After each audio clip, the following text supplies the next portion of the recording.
ஆண்மை பெண்மையை கூட்ட மிகச்சிறந்த வழி நம் உடலில் உள்ள கெட்ட கழிவுகளை அகற்றுறதுக்கு ஒரு அற்புதமான எளிய வழி. ஸோ எனதருமை ஜெம்சி workouts and healthy diet tips நேயர்களே கவனமாக பாருங்கள். இப்போ நீங்கள் பார்க்கறது அறுசுவை அமிர்தமாக தயாரித்த நம்ம பழைய சோறு குரு பாகங்க. அதோட சீரகமும் சின்ன வெங்காயமும் இரும்பு கடாயில் வறுத்த கல்லுப்பும் சேர்த்துருக்கோம்.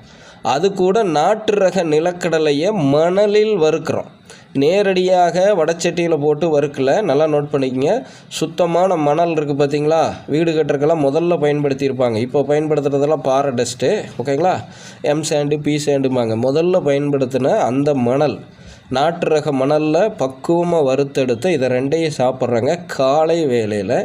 நம்மளுடைய குரு வித்தையான ஆரோக்கியமான வாழ்வுக்கான 1200 மூச்சுக்கள் குரு வித்தையும், எல்லா எலும்பு மஜ்ஜையும் ஆக்டிவேட் பண்ணக்கூடிய குரு வித்தைகளும், ஆண்மை பெண்மையை பெருக்குவதற்கான குரு வித்தைகளையும் செய்துட்டு இதை எடுக்கிறோம்.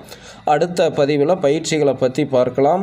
ஸோ நம்மை போல் நடுத்தர வர்க்க மக்களும் ஏழை மக்களும் வீட்டிலிருந்தே எப்படி உணவை மருந்தாக சமைச்சு பயன்படுத்துறது, நம்ம முன்னோர்கள் வகுத்து வைத்ததில் இப்போ இருக்கிறது எதெல்லாம் நம்மளுக்கு சூட் ஆகுதுன்னு எங்களுடைய 13 வருட ஆராய்ச்சியில் நாங்கள் பயன்படுத்தி பலன் பெற்று விட்டு உங்கள் முன்னாடி வைக்கிறோம். உங்களுக்கு வேணும்னா நீங்கள் உங்கள் சுய விருப்பத்தின் பேரில் பின்பற்றி பலன் பெற்றுக்கொள்ளுங்கள். மற்றவர்களும் பலன் பெற 4 பேர்த்தோட பகிர்ந்துடுங்க. இன்னும் அடுத்தடுத்த பதிவில் தொடர்ந்து சின்ன விஷயம் பட் பவர்ஃபுல்லான விஷயமா உங்களுக்கு வச்சுக்கிட்டே இருக்கேன். நான் உங்கள் ஜெம்சி குரு, உங்கள் பவுன் அம்மாவுடன்.